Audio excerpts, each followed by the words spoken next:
Has anything major changed in your business with the pandemic? Not external, but internally? Yes. So you and I went different directions. You bought a place. I got rid of my place.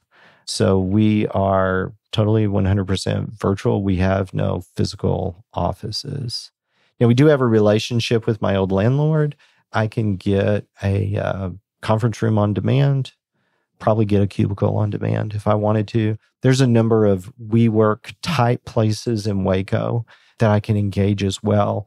We initially made those relationships really concerned that we weren't going to have an office. To be honest, we've, in the last what's now been 2 years, going on 2.5, we've only used those facilities maybe twice. People have really gotten accustomed to meeting virtually. And I think even before the pandemic, there was a strong comfort level with that. But with the pandemic, I mean, that wall's been completely shattered. It did. It shoved us over the edge. And by doing so, I mean, we're way more efficient. So if you just look at drive time, I mean, I used to have probably an hour drive time to get to work and back.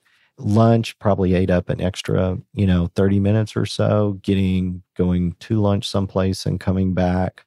The act of getting to your office and getting going and getting set up, I don't have any of that now. I mean, it's the distance from my coffee maker to my office is less than 30 seconds.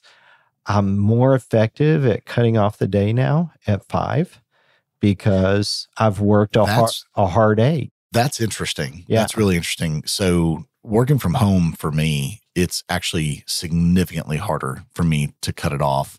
It's so much easier to work right up until my wife says, hey, dinner's on the table, come on in and eat. And then it's easy for me to walk back in there after I'm done. So you've been really effective at drawing those boundaries. So what you need to do is you need to adopt a small furry critter. My beagle, who I adopted during the pandemic, I rescued, he's like a small child. He comes and gets me at 5 every day. He's your alarm clock. Yeah. And there's been a few days when I've had meetings go on to 6, right? It happens. But yeah, he comes in and he's got the puppy dog eyes and he's telling you. But more than that, I know I've put in a pretty hard day. Mm-hmm. And in fact, I have to make myself take breaks for lunch and things like that. But if I do need to do something or go run an errand or do whatever I need to do, I don't feel bad about that 1 or 2 hours because I'm saving 1 to 2 hours every day over previous activities. It's kind of interesting now for me to go to my car and my car's got a diary on it and to see that my car hasn't moved for a couple of days. Yeah. It usually moves once at least every 3 days. But a lot of times I'll take the bicycle or I'll take the motorcycle and the car doesn't move. And then, of course, our travel expenses. We used to travel to every meeting.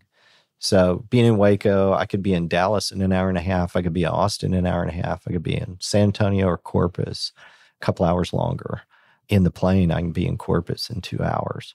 So my carbon footprint for our company was pretty big pre-pandemic. And now it's almost nothing. You think about that methodology. If I go to a city and meet with customers, I can really only effectively meet with 2 customers tops in a day. Yeah. Okay. If I'm chained to my desk, meeting virtually, now I'm talking to 4, 5, sometimes 6 customers in a single day. Mm-hmm. So my ability to leverage my expertise across individuals is greatly increased by me not moving. Do you miss the face-to-face though? I turn on my camera and I find if I turn on my camera, other people turn on the cameras. So I don't miss it as much. Guilty pleasure. Okay. I miss the drive time. What do you do on your drive time? Well, I would listen to a book or I would listen to talk radio, or I used to have satellite radio. I don't anymore, but I did for the drive time. I would listen kind of like people. Now I watch YouTube instead, right? If I want to take a break, I'll watch YouTube. It's something I want to gain expertise in, usually not work related, right? Mm-hmm. Like how to tune my bicycle better, or to do, to perform better when I'm cycling. But yeah, I miss that drive time, which would be usually an hour to an hour and a half of just mind numbing, listening to the radio. I have a very short commute, but I do enjoy getting, 10 minutes of a podcast in or 10 minutes of an audiobook in wherever I can.